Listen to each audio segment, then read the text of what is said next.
Akhir media jalan film ko mali kono animal ko ka folni tan mawi haw bismillah aga dun kibaru kene kan amanga bi don kibaru ramne ni an reka jamana kono kono funu ye mali ntolanci sirakura bo kakeni uka nyama suwandi ni o fema futi o mi ye jakule mi sigleno mali ntolanci ko nyana bolla o nyama kala fili yimbolo dale no kabla avril kalo nata kleta ani worola samba fla ani mugan woro fema futi secrétaire général mauladoni aka fo ko femi uka nyama kala fili chebo sebo mineli ko olu jora wa ko femi manani ko lu de kambolo no nyama ya nofe o manani munu la ko dono no kosobe anga jamana dolanci ko konnala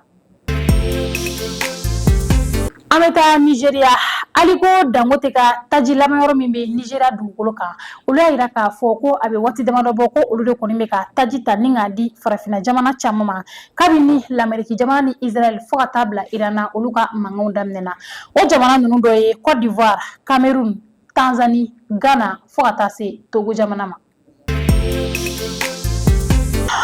ameta jamana koka bitarata marsi kalo kile mugan ani nani samba fla ani mugan woro lasili sema konna na liban jamana ministri minga bara nyashine no liban jamana ani jamana wore cela ko nyana bolima ale alasi kaira ka fo ko femi iranka lasigi de mimbe liban jamana kan ni oyo Mohamed Reza Seibani ko aka uka jamana bla sani marsi kalo nata kile mugan ani konotonche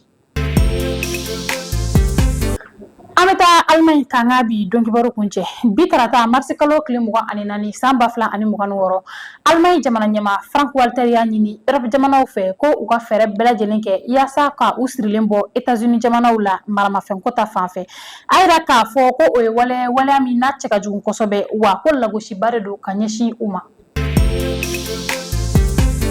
akirmena jaban fle bago ni be dansiri anga bi donki baro la aw ni ci akwanyama dalla aw kambe wala jien wakati were. L'École supérieure de commerce ESC Mali School of Management, l'école qui forme les leaders de demain, elle se distingue comme l'une des meilleures écoles de commerce de la sous-région. ESC Mali est réputée pour l'excellence de ses formations qui préparent efficacement les étudiants à devenir des entrepreneurs et des managers compétents.